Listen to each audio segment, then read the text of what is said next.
আসসালামু আলাইকুম প্রিয় অষ্টম শ্রেণীর শিক্ষার্থীরা, তোমাদের বার্ষিক পরীক্ষা 2024 বিষয় বিজ্ঞান।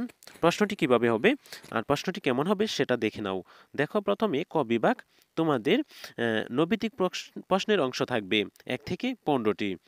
তো দেখো, 1, কোন স্থানে কতটা সূর্যালোক আসবে তা নির্ভর করে কিসের উপর?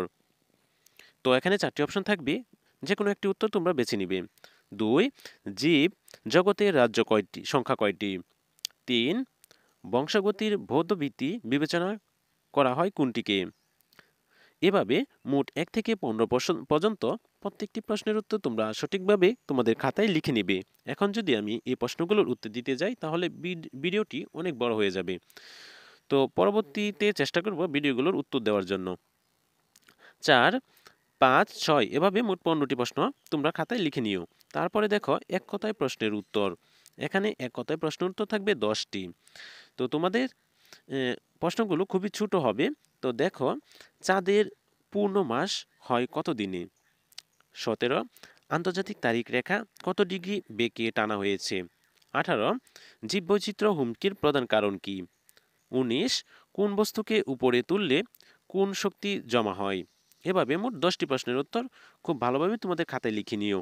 তারপর দেখো, খ বিভাগ সংক্ষিপ্ত প্রশ্নের উত্তর। এখানে মোট 5টি প্রশ্ন থাকবে। 5টি প্রশ্নের উত্তর দিতে হবে তোমাদের খাতায়। এখানে মোট 10টি প্রশ্ন থাকবে সংক্ষিপ্ত। তো 10টি প্রশ্নের উত্তর তোমাদের খাতায় লিখতে হবে। তো দেখো, প্রতি বছর 21 জুন দিনটি বড় হয় কেন? 2, ক্যাম্বিয়ান কি, এর কাজ কি? 3, নগ্নবীজি উদ্ভিদ ও আবৃতবীজি উদ্ভিদের মধ্যে 3টি পার্থক্য লিখো। 4, নিয়নকে নিষ্ক্রিয় গ্যাস বলার কারণ ব্যাখ্যা করো। এভাবে মোট 10টি প্রশ্নের উত্তর তোমাদের খাতায় সঠিকভাবে লিখে নিও। তারপরে দেখো, বিভাগ গ দৃশ্যপটবিহীন রচনামূলক প্রশ্ন। এখানে মোট 5টি প্রশ্ন থাকবে, তার মাঝে 3টি প্রশ্নের উত্তর দিতে হবে। তো প্রত্যেকটি প্রশ্নের জন্য তোমাদের 5 নাম্বার করে দেওয়া হবে। তো প্রথম প্রশ্নটি দেখো, পৃথিবীর একটা বিশাল চুম্বক পৃথিবী একটা বিশাল চুম্বক কেন? ব্যাখ্যা করো।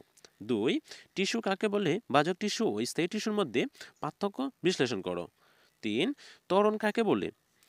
60 কিলোমিটার এস ইনভার্স 1 বেগে চলতো একটি ট্রাক ব্রেক ছাড়ার কারণে 48 মিটার দূরে থেমে গেল।